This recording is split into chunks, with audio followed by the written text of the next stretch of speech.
Do you sometimes feel when you're communicating that people aren't picking up what you're putting down? They're sort of giving you these looks that say, I can see your lips moving, but I'm not real sure of what it is that you're trying to say. Well, that's okay, because communication is one of the biggest challenges that we have in being able to master. People are different, so therefore we need to develop our skills in this area.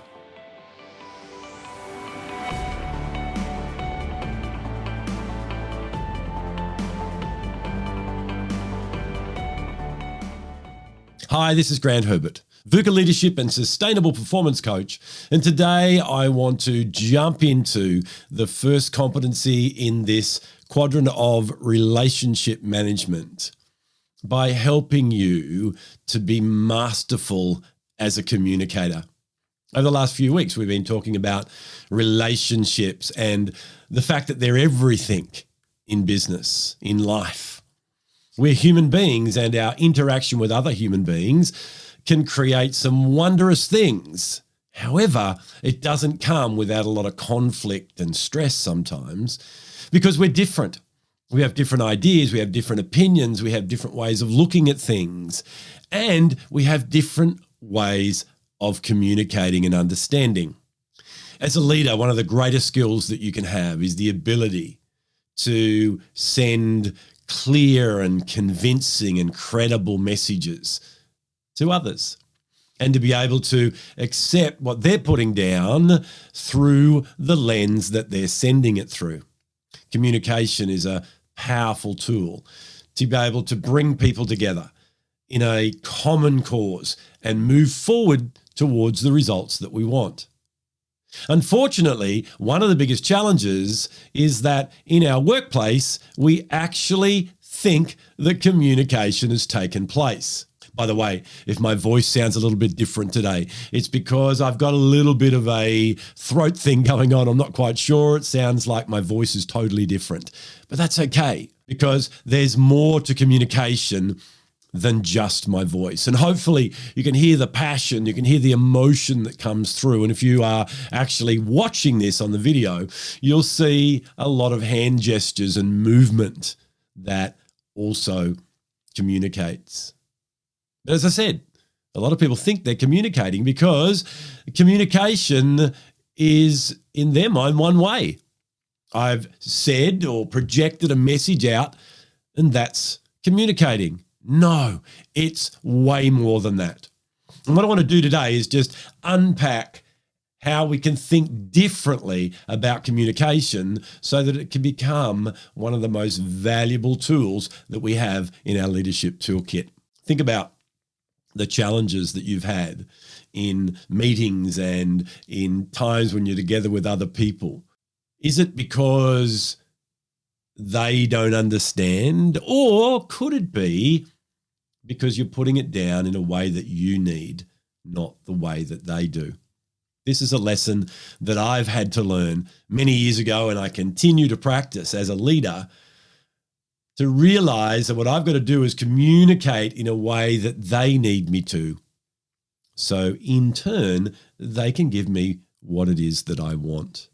To do this, we need to grasp some concepts around communication. The first one is it's a process.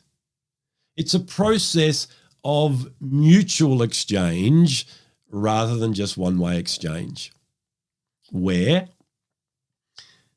a person encodes a message that they're going to send. They send it out in some sort of a medium. I like to call it a channel. That could be email, it could be voice, it could be a text, it could be hand gestures, it could be many things. And they send it to the other person.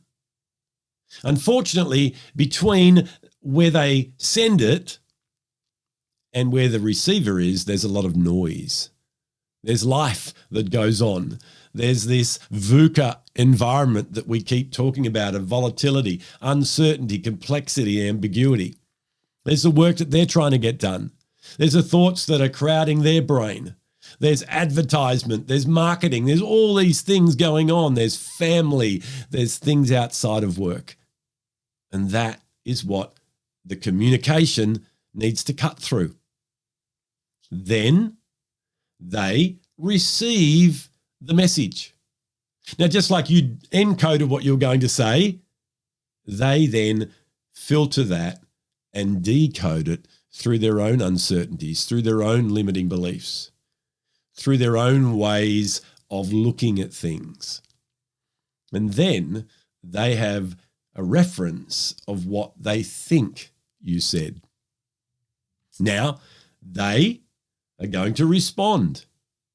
So they encode what they're going to say and they send it back to you through that same noise, or indeed your noise, the things that are going on for you. You interpret what you think they said, and then it goes on and on. There's little wonder why there is miscommunication and confusion. So how do we do this differently? I'm glad you asked.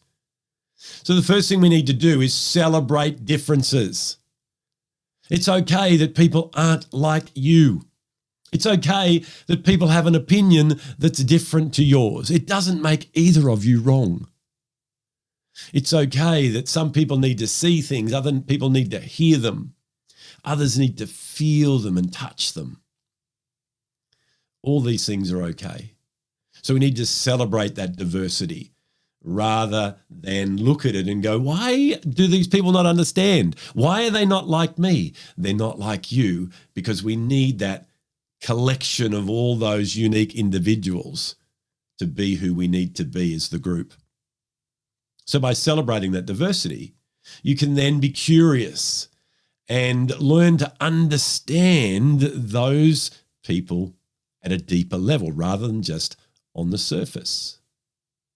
A lot of work that I do in corporate, I get to work with people and help them understand their communication style, their behavioral style, to go deep into who it is that they are and through their experiences, what they've learnt to do to be able to take on information. And then it's fun to work with a group and help them to realize, okay, that's you, but this is me. So each of the individuals in the group get to know a little bit more about each other. You know, checking out things like how people speak in emails. If they say, what do you see in this for you? That tells me they're visual. They might go, what do you hear in this for you? And that tells me that they're more auditory. How do you feel about that? Tells me something different. They're more kinesthetic and they operate more out of feelings. So being able to delve deep into an understanding of what makes people tick, rather than just throwing out bits of information, hoping that if you throw enough out, some of it sticks. We also need to realize, as I said before, that communication is way more than just words. The tonality that we use, the phrasing, the inflection, pausing, body language, all these things come into it as well. We also need to remember as a leader that we're communicating when no one is really even looking, so we think. So communication is not just something where you speak or type and put out a message. In fact, I would say that communication starts with active listening at a deep level to hear and to understand what is being said and what's not being said. It's not starting with sending the message.